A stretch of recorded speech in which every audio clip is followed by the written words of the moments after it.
Warning, the following program contains extreme sports and violence and may not be appropriate for younger viewers. Viewer discretion advised. I could take Jon Jones down anytime I wanted to. It's not a matter of strength. It's a matter of timing, wisdom, courage. Stuffed by Jones effortlessly. He's never been in there with a gangster before. He's been in there with a bunch of little boys that were scared of him. He's bringing it as promised. I don't take Chael's words seriously at all. He is a loser. That's what he is. Chael, Sonnen, you bring it. It is all over. Wow. Well, I got no choice, John. We're in too deep now. Do whatever it takes to stay away, son, because you don't want to fight me. The future Johnny Bones Jones. Chael Sonnen is weak to me. He doesn't have a championship soul, heart, nothing. Oh, he rocks him. He hurt him again. I destroyed Anderson. I'm going to run through John. He's getting punished by Chael Sonnen. I will defeat Chael Sonnen in devastating fashion. Oh, my!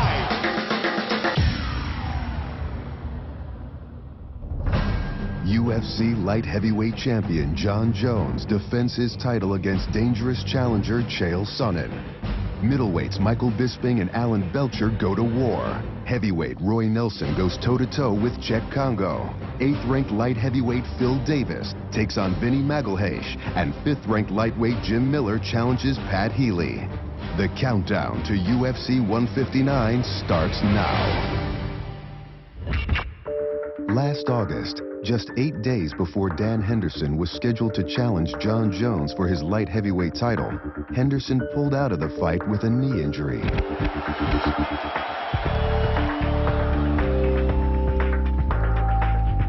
I got called by Dana White, and he said, hey, what are you doing next Saturday? And I said, oh, I'm coming out to the UFC. I'm going to watch Dan Henderson fight Jon Jones. He says, you want to fight?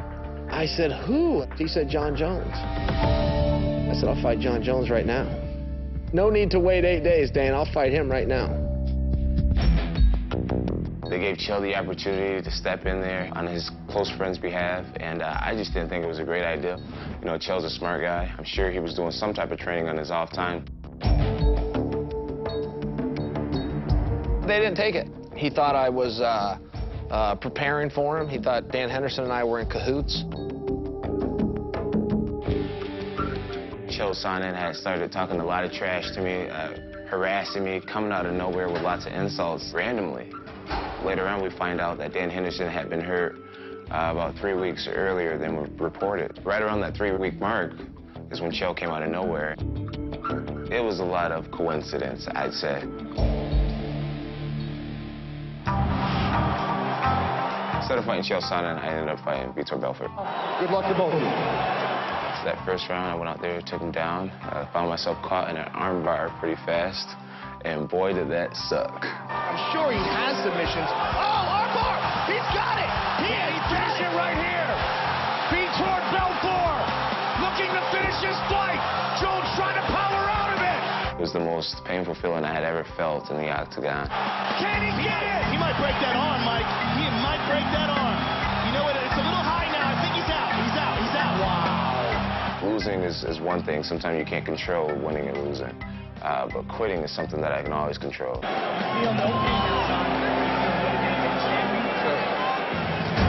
found my rhythm. I just persevered. John's starting to pick him apart. I basically won that fight with 2 legs and 1 arm.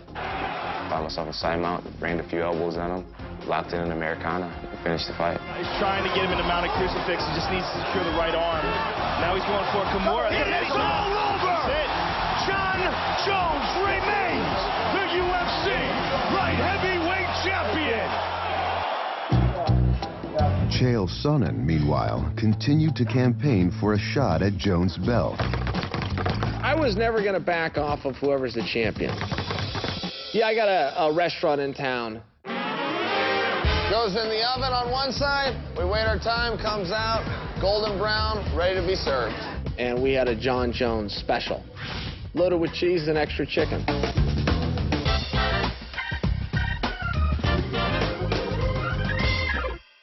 I'm happy for Chael. He has a little side business going on, make a little A few extra bucks off my name, good for him. That's all he'll be making off my name. I had a conversation with Dana White, and he said, hey, man, you know what? Sometimes fights don't make sense as far as that honor code and whether he deserves it or not, but this is a sport that the fans come first. And, you know, the fans really want this fight. We welcome Chael Sonnen. Let's get right out to Fight Club. First question right here. Go ahead, sir. Welcome, guys. It's awesome to have you here. Forget the quote. I'm a big fan of you, by the way. Big fan. I've been waiting for this fight forever and ever and ever. Dana White is extremely clear on how fights happen. He says, I put on the fights that people want to see. I have the mandate of the masses. The masses called and begged for this fight. I don't know that I can beat him, but I can guarantee you, Dana, and this is what I told him on the phone, there will be a fight. I had to put my personal reasoning aside, and I had to look at the UFC and look at its fans and realize that I had a job to do. I had to step up to the plate and coach against Chael in this Ultimate Fighter. Oh, right when my day was going so well. Before I coached against Chael on Tough, I thought he was a complete jerk. I thought he was inconsiderate to other people's feelings. I thought he was a bully. Says anything about anyone with no remorse. Terrible person. I will slap his manager as quick as I will slap his wife on the ass if she doesn't make me a steak medium rare. Just the way I like it. You know, I actually had a conversation with Dana, and I said, hey, listen, Chael insulted Anderson Silva's wife, his country. When I was a little kid, I remember sitting around with my friends. We talk about the latest technology and American ingenuity, and I look outside, and Anderson and the Brazilian kids are sitting outside playing in the mud. And I said, you know, I don't think I'll have the strength to hold myself back if he ever disrespects my family. We're gonna go with Gilbert Smith. When I worked with John as a coach, my opinion of him changed almost instantly. I would say in less than 30 seconds. Man. I was just really impressed with how serious he took it. Hey, Clint, get relaxed here. Relax, relax, relax. You got lots of time. Relax, you're in control. Just a few years ago, I tried out for the Ultimate Fighter. I was too young to be on the show. To be rejected, it sucked because it was something that I really put my mind to. I traveled far distance to get to that tryout. All right, John, who's your first pick? All right, we got Clint Hester. To come back, 5 years later as a coach just shows that you put your heart and mind to anything, you can do it. Gentlemen, welcome to the Ultimate Fighter. Yeah, great job, Chael. Awesome job today, man. Coaching on the Ultimate Fighter is the best experience I've ever had in this industry. A chance to be around and coach enthusiastic and dedicated, goal-oriented young men. As athletes, and especially as men, as male athletes, hate to admit weakness, even to ourselves. Failure is the most readily available option at all times, but it's a choice. And when you're dealing with something, you get some kind of a hiccup, yeah, first thing, acknowledge it, like you just did. Chael actually surprised me. He surprised me with his attitude. He came onto the show ready to focus on the other fighters, ready to focus on being a coach first and foremost.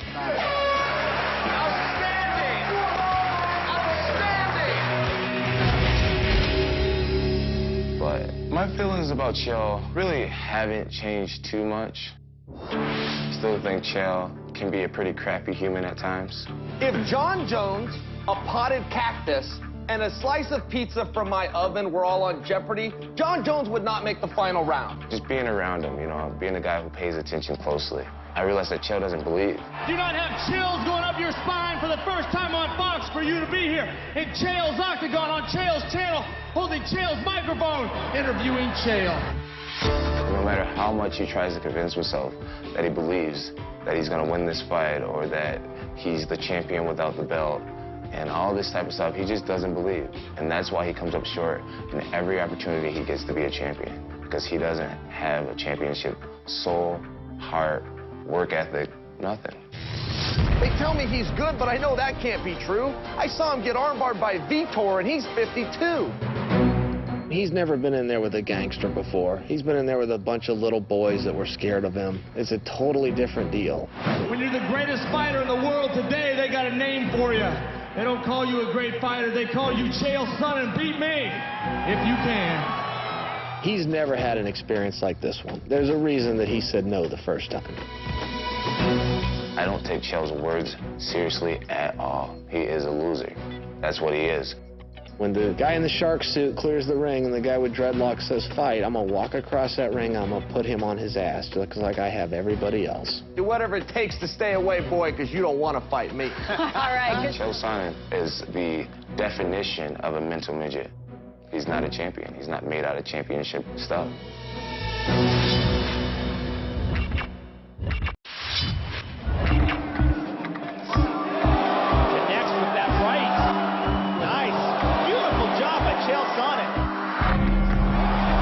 Chael Sonnen made his UFC debut at 205 pounds, but UFC 159 will be his first fight in the division in nearly 8 years.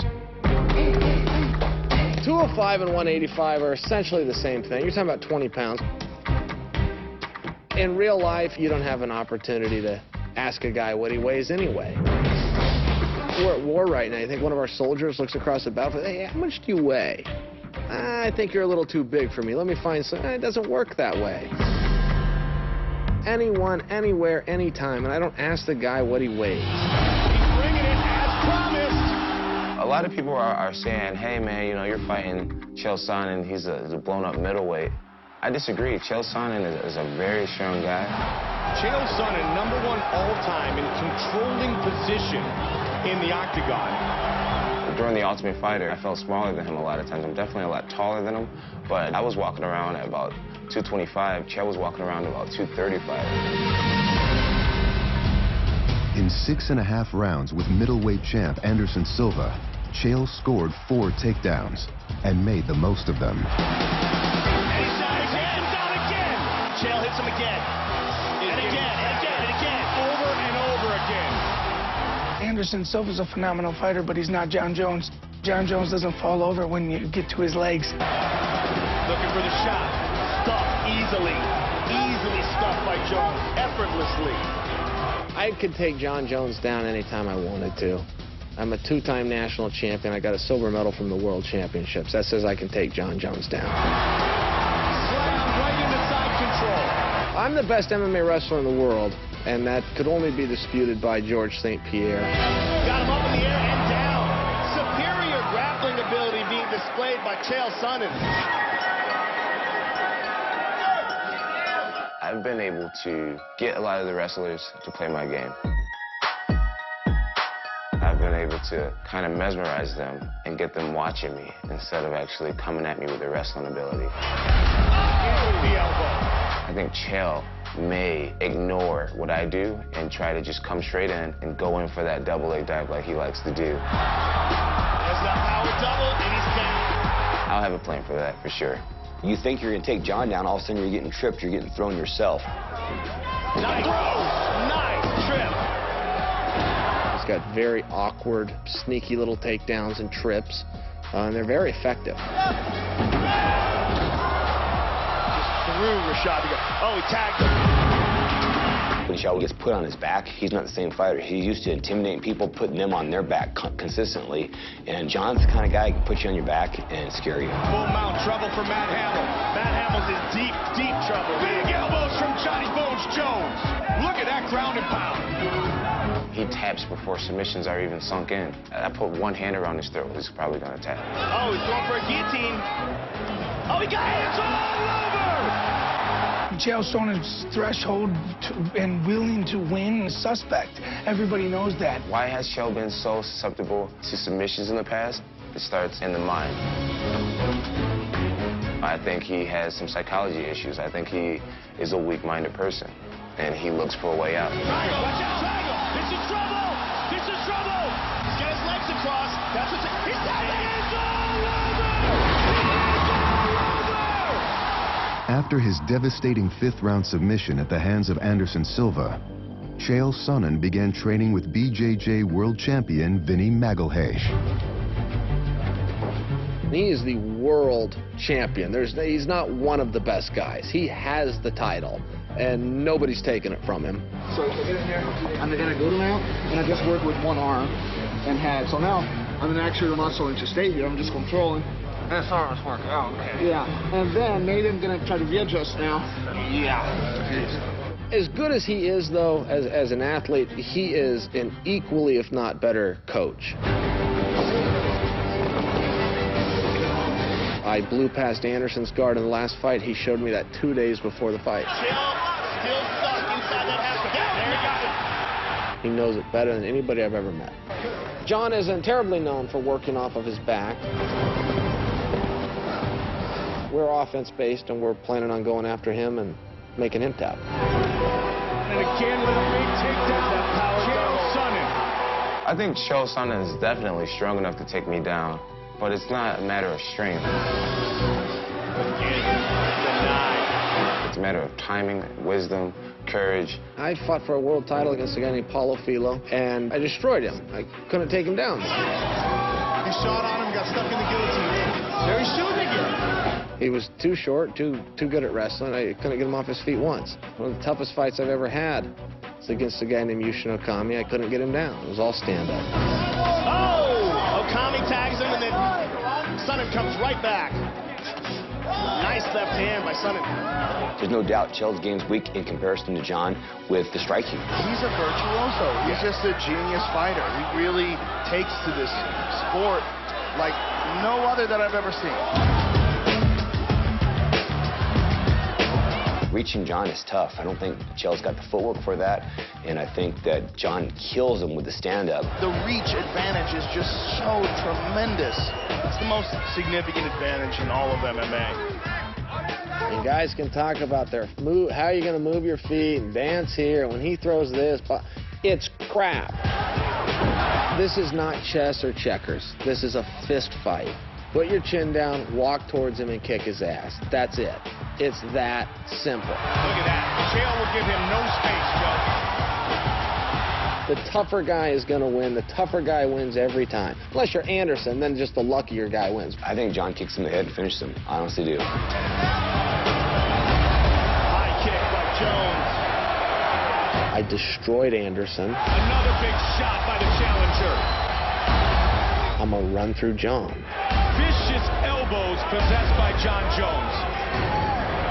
I will defeat Chael Sonnen in an extremely devastating fashion. John Jones, Chael Sonnen for the UFC Light Heavyweight Championship.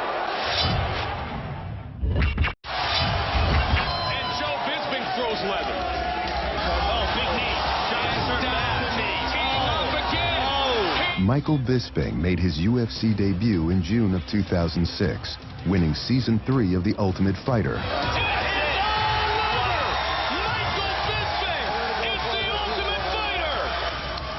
Bisping's now made 18 appearances in the Octagon. Alan Belcher joined the organization just 2 months later. He's entered the Octagon 14 times. That's some power. He's got the back. He's got it. It's all over. The veteran contenders have never met, but they've been feuding for half a decade. The grudge with me and Mike has gone back a few years. I asked for the fight before. My coaches asked for the fight. Bisping didn't want to fight. And that went on for a while.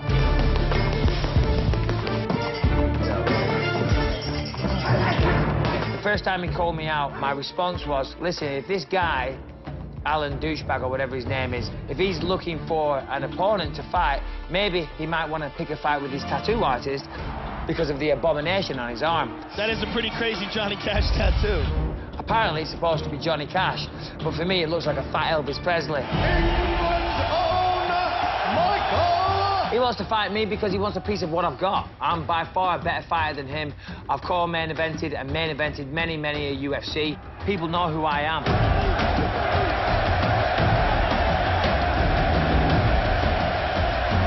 It became a little bit personal over the years, and it just kind of built into the grudge that it is now. And I'm finally going to get the chance to do my thing and prove it, so I can't wait. He's been calling me out for 5 years. His time has come. After the fight was signed, Bisping did an interview saying he was going to knock me out in the first round. First round, knockout, TKO. Bet on that, I'm telling you right now. I felt like it was very disrespectful, and then I had to say something about it and say, hey, what can I bet? If you take me out in round one, I will get the British flag with your face on it on my chest, okay? If I take you out in round 1, you get Johnny. When I look at Alan Belcher, I actually feel sorry for him because the lights are on but nobody's home. I don't know if it's his accent, I don't know if it's the way he dresses, I don't know if it's the stupid tattoo on his arm, but he just seems a bit dumb, and I feel sorry for him. I really do. I pity the guy. My friend Wallace Gilberry, he drives flashy cars. He said, I'm gonna up the bet. By this being my guy, we're gonna up the bet. You should be sitting in a $300,000 car. If you knock my man out, we got the slips. I'm sure you got something to that value, so you put your slips up or whatever tickles my fancy, and I put the phantom up. If you knock my man in the first round, it's yours. I don't know who Wallace Gilberry is, but I'm familiar with a guy called Wallace Douchebury, who sits in the back of a Phantom. Alan Belcher sits in the car as well. Watch that video and watch his eyes, okay? He's all over the place. I thought the whole thing was stupid. Michael Bisping here. I'm fighting Alan Talentless Belcher, UFC 159. Alan is friends with some guy called Wallace Gilberry, wannabe NFL superstar who drives a car which is worth more than his yearly salary. You got a chance to roll on 14s right now, baby, and I'm gonna prove it. 2012 Fiat 500, and I've been doing a little thinking. I've been trying to give this watch away for a long time. These guys are hilarious. What do you think, Mike? I'm gonna throw it on the bed. This is the tackiest, most tasteless piece of crap I've ever seen in my life. Gilberry wouldn't like it. Gilberry would love it. How would you look in the Phantom with that on? Take it away. I don't want to touch it before its nastiness infects me. Cute video. It was cute. I enjoyed it. I liked it. That was funny. It's on now. UFC 159. It's serious, though. Serious business. No more fighting. No more playing. We got to take it to the house, knock him out.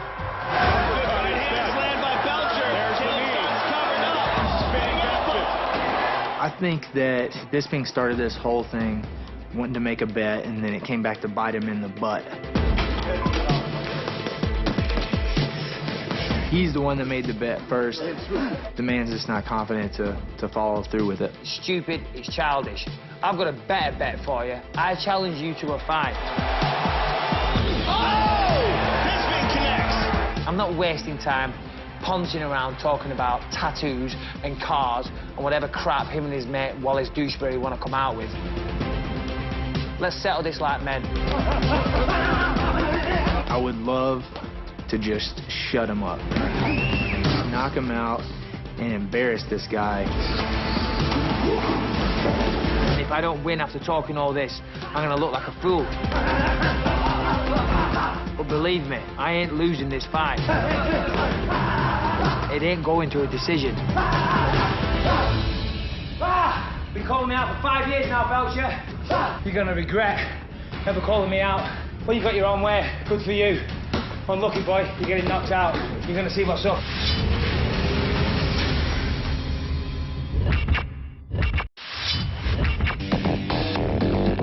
My style and Bisping's are totally different, totally opposite. My strikes are more powerful and more to knock you out and to hurt you. I kick a lot more. I have a Muay Thai style. Belcher with a nice body kick.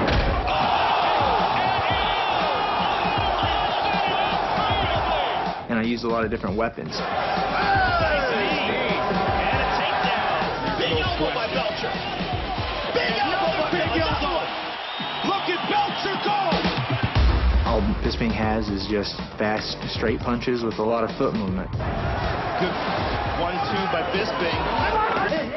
He thinks I just throw 1-2 punches straight down the pipe and that he's this Muay Thai expert because he's been to Thailand on a little holiday, led on the beach half the time probably, getting chatted up by ladyboys, okay? I've been to Thailand as well. I've spent several months at a time in Thailand. You're living in the dream world, my friend. You want a Thai box? Great, that's what I do best. There's no way that I'm gonna get hurt in this fight. I have no doubt in my mind that Bisping could not knock me out with his best punch if I let him.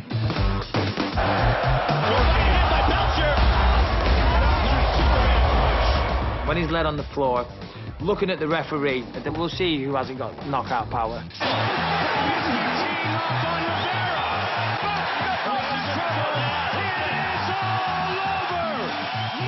Bisping can say whatever he wants, that he's going to take the fight to me and he's going to try to hurt me. But he's going to move around, he's going to try to use his distance and his speed. He knows if I land the shot, he's probably going to fall down.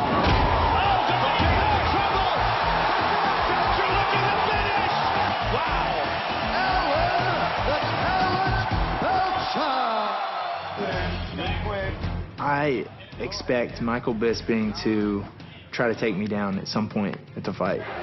Good takedown defense. All I can say is I hope that he tries to use a lot of energy taking me down, because you have to be really good to get me down. He's got a guillotine. That's tight. Belcher has got it. I feel I can take Alan Belcher down to the ground anytime I want. I might take him down, I might pick him up and slam him on his backside. Why not? You know, it sounds like fun. Make a fool out of him. Beautiful job by Bisping. We both have a lot on the line for this one. We're both getting close to a title shot. Oh, connected with that one. Oh, great move by Belcher. Smiling, look at him. Not only is it a grudge match, but it's a war for that top contender spot, so I'm fighting for that too. He's in trouble. He's got it locked in. Alan Belcher trying to finish his fight. He's got it in. Oh, that's a huge, huge victory for Alan Belcher. The fact of the matter is that I'm better than Belcher in all areas. If Michael Bisping beats Alan Belcher, draw a line under that, star that one, done. Bisping smells blood.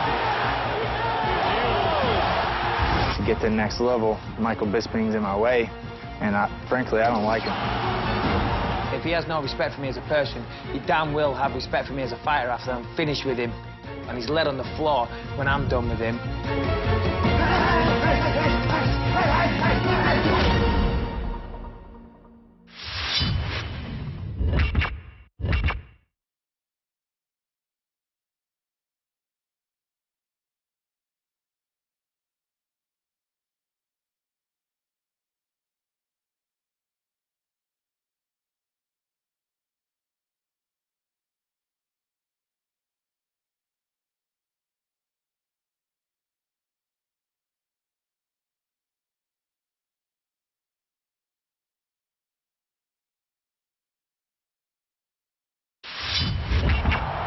Last October, 8th-ranked light heavyweight Phil Davis took on undefeated Wagner Prado. I went out there, established my range.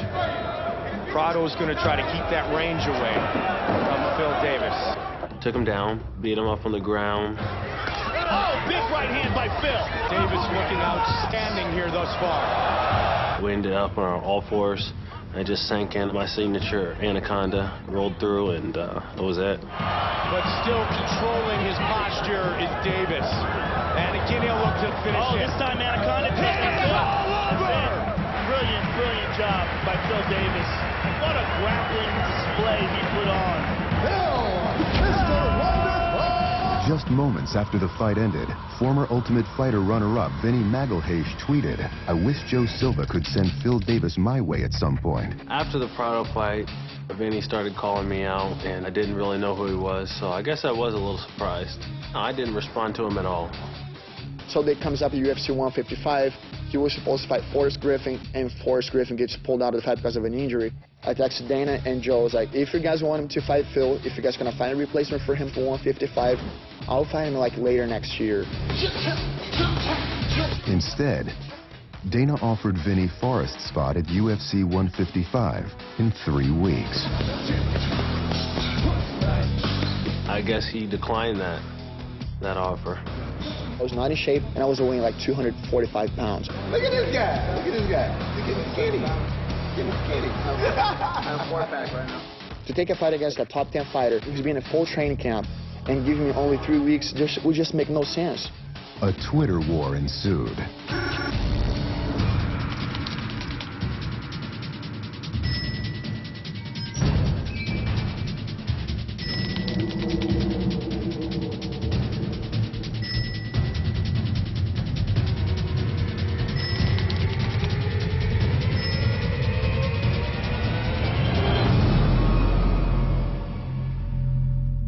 can't call a guy out for a weight class I don't fight.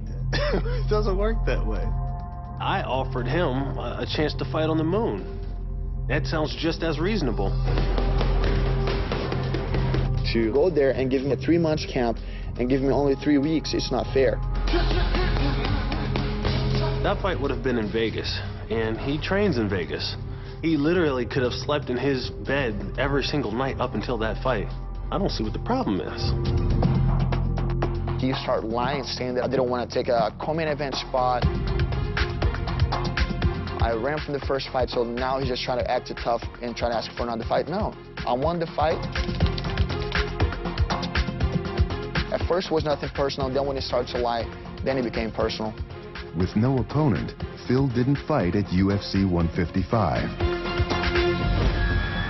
Vinny, training regularly with the sport's best trash talker, kept pushing for the fight. Tell us what happened with Phil Davis. He didn't want to take the fight in 155 at heavyweight. 157, like, no, because it's February, he had plans. So are you willing to wait till April? No, I don't want to wait. I'm going to force him to take the fight just by talking smack to him. Seriously, I don't want to fight Phil Davis just because he's ducking out. He is. He's running. He's hanging out with the cool kids at school, you know. He's hanging out with the wrong crowd. They're teaching him how to talk bad and pretend like you're cool. Fighting, it's a sport, but it's also like an entertainment business. If you want something, you have to go get it. People are talking like Vinny's promoting a fight. He's not. He went out and picked a fight. He did what everybody in the fight business should do. I'm a giving person. If there's something you need, just ask me for it. You wanted to fight me? Boom, you got it. Make a wish? Boom, Merry Christmas. You got me. I completely baited Phil Davis into this game. It was just like what I wanted to do. Oh, I guess the joke's on me. I guess he baited me right into his master plan. I hope it works out for you. He's going to regret asking to fight me. Belcher's in a bad situation here. His arm is tied up and twisted behind his back. He's ready to tap. It is all over! Wow, he just one-arm Kimura'd him. Yep. I don't think I've ever seen that before. But, some lessons have to be learned the hard way. I picked Phil Davis because I think that's the easiest guy, like top 10, and that's the easiest guy for me to take in this spot. Now he's got the armbar position. He's going to turn and flip him. Beautiful! And it's all over! That is a Brazilian Jiu-Jitsu world champion. I don't know why he would think I'm the least dangerous fighter in the top 10, but what I would tell him is that they make these new tissues that moisturize your cheeks as you wipe away your tears. Something to keep in mind.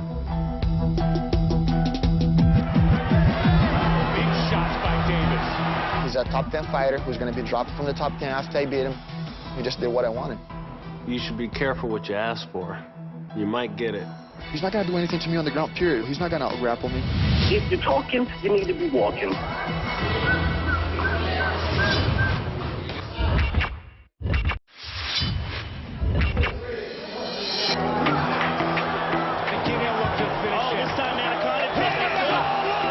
Phil Davis is an elite athlete. Phil Davis's wrestling is outstanding. His submissions are outstanding. Phil Davis, you're making a habit of winning these fights, man.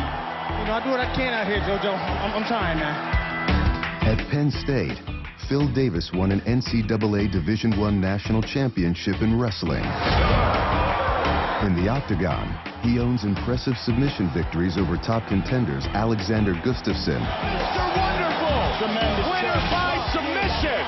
And Tim Vogt. It is all over! Wow, he just one-arm Kimura'd him. Yep. I don't know why people are so impressed by his ground skills. Me as a technician, I don't see anything like, even like average. I see like his ground skills being below average at his best. There it is. I would say his joke telling is below average at best. Vinny Magalhares, ladies and gentlemen, one of the very best jiu-jitsu practitioners in mixed martial arts. 8 of Vinny's 10 career wins are by submission, and he owns multiple world titles in Brazilian Jiu-Jitsu. His jiu-jitsu is absolutely outstanding, world class. Vinny's a champion grappler, and Phil wants to go in there and show the world that he can submit an Abu Dhabi champion. These are part of his goals that he set for himself in this fight. Brilliant, brilliant job by Phil Davis. Vinny's jiu-jitsu doesn't concern me at all. It's kind of because he's bound by the laws of jiu-jitsu. Some of the rules in jiu-jitsu I break. I don't think I've ever seen that before in the octagon.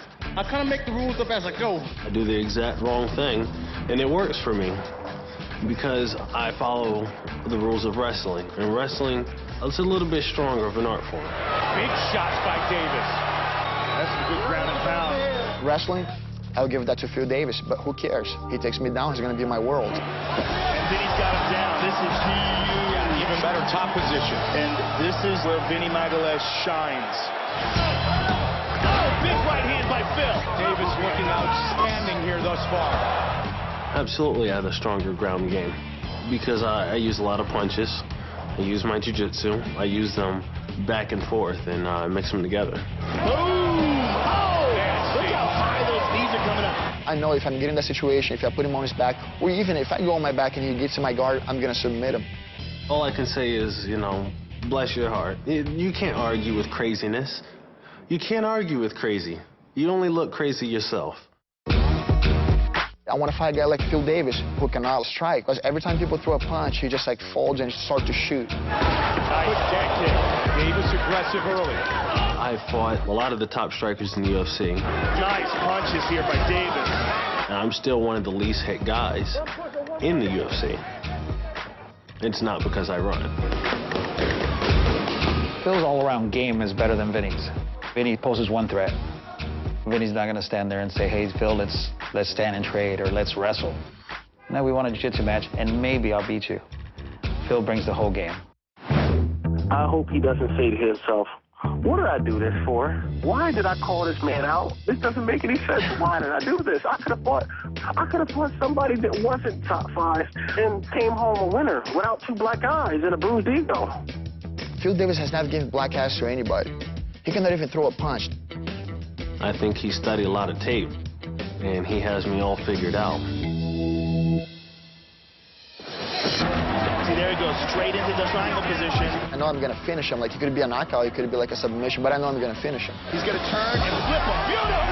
Beautiful! All over! Outstanding. The way he flipped it over was so perfect. I know what I'm capable of, and I fought good fighters, and I'm battle-tested. I'm going to go in there, impose my will on him, and make him submit. That is a confident, young, mixed martial artist. I think it's just like Phil Davis trying to talk like tough. That's a lot of confidence, but I don't see it happening. That is a Brazilian Jiu-Jitsu world champion.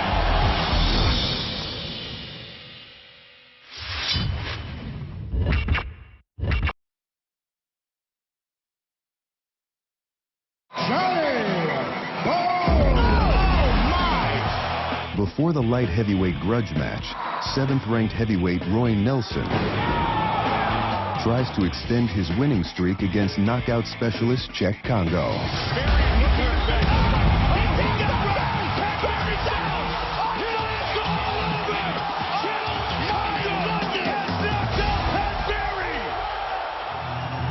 The main card kicks off with a lightweight war, featuring 5th-ranked Jim Miller, last seen earning Fight of the Night honors for his clash with Joe Lozon. Nice inside leg kick there. Oh, beautiful attack by Miller. Lozon covering up here early. I found my range pretty early, some good strikes, and my lead hand and my power hand were landing as well. Oh, my God. Big shots by Miller. Dirk boxing here. He's hurt. Lozon is hurt. Arm triangle attack from a standing position. I was mad that I wasn't able to finish him because I knew I had him close. And it looks like Joe Lozon's going to make it to the second. In the second round, I got really tired. I used up just about every ounce of energy I had in that first. Both these guys have slowed considerably. Miller digging down. The third round, I was exhausted. Joe Lozon dropping down for a heel hook. He's got a straight ankle lock here. This is a dangerous position. My goal was to not be able to stand up at the end of those 17 minutes. Joe Lozon trying to finish Jim Miller in the waning seconds.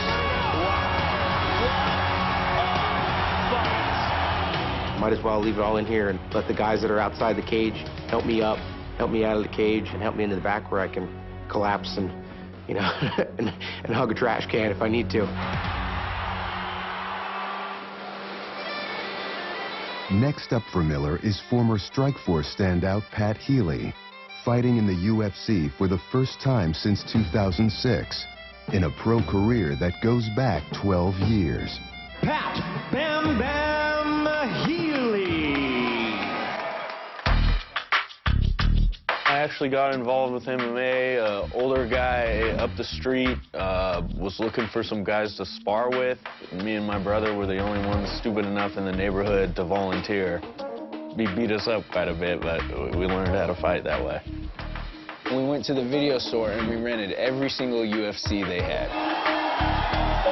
We would just see moves that they were doing, and we tried to do it ourselves. Here it is. He's stepping out. That's it. My brother learned a good ankle lock, and I had like a good arm bar, and we'd battle in our basements, and we'd go for like 45 minutes till one of us got that arm bar or that ankle lock.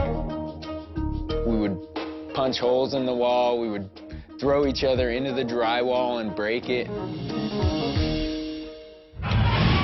Right when we turned 18, we started fighting. You see that time after time off? That's exactly what you do not want to do. Took him right down, mounted him, he turned his back, and I choked him out. So it couldn't have been a better first fight. Early in my career, I fought a lot of tough guys. I was able to rattle off some good wins like Carlos Condit, Dan Hardy, Paul Daly. After defeating Condit, Pat made his UFC debut. Bring it on! Came in and fought Anthony Torres, who was coming off the Ultimate Fighter. Very versatile is Pat Healy. I didn't perform very well. He's got a rear-naked choke right now. This is not good. Torres, get down! That's it! I had no idea that it would be, 7, 8 years before I'm back in the UFC. Pat joined Strikeforce in 2010, and shortly after began the best run of his career. Let's go to war, come on! Lyle Beerbaum was an undefeated guy, had a lot of hype about him. Time. Good job. Blanco has slowed down considerably, and Healy now just bull rushing him into the fence, takes him down. I was really working this move called a back crucifix, and I was able to finish Maximo Blanco with it. Healy's got that arm trap again. Crucifix. And that's it, Healy! Submits Blanco! 5 consecutive wins earned Pat a shot at Gilbert Melendez's belt. I really worked hard for that title shot. I feel like I earned it the hard way. Just a shame it didn't happen. Gilbert injured his shoulder. It was hugely disappointing, but I like to think that it led to greener pastures. To be back here, to be in the #1 organization, it feels great. I want to get in, rattle off some good wins, get people talking about me, and make sure I'm here for a while.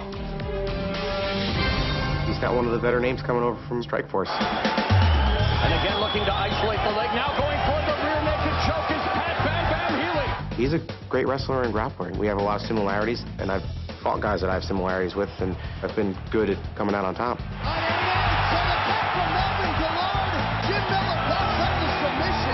Jim Miller may have more experience in the UFC, but I think my brother's going to rise to the occasion, being the biggest fight of his life. I think he's ready for it, and he's going to step up and put a beating on this fool. Now they're exchanging left hands. The left hook from Rosa, right hand from Healy, and this is what the fans came to see here. I think he is the most vulnerable on his feet. You look really great against Joe Lozon. He throws a lot of punches, and he's not afraid to slug it out. His hands, his kicks, his elbows, everything's on point for Jim Miller tonight. My striking has evolved a lot. I've got a lot of tools that I haven't shown inside the cage, and I look forward to using them. Jim Miller is sensational. This is a head kick here. This is as good as we've ever seen him. And there is that backdoor escape by Healy. Snatches the single leg, wants to run the pipe. No! I think Pat's biggest threat to me is the ground game. Right into full mount. Now with some ground and pound is Healy in the final seconds. I'm right up there with him on the ground. I think whoever can kind of put their will on the ground is going to be the victor. And Healy delivers a few last shots. If I do what I'm capable of doing, there isn't a lightweight on the planet that I'm not going to finish.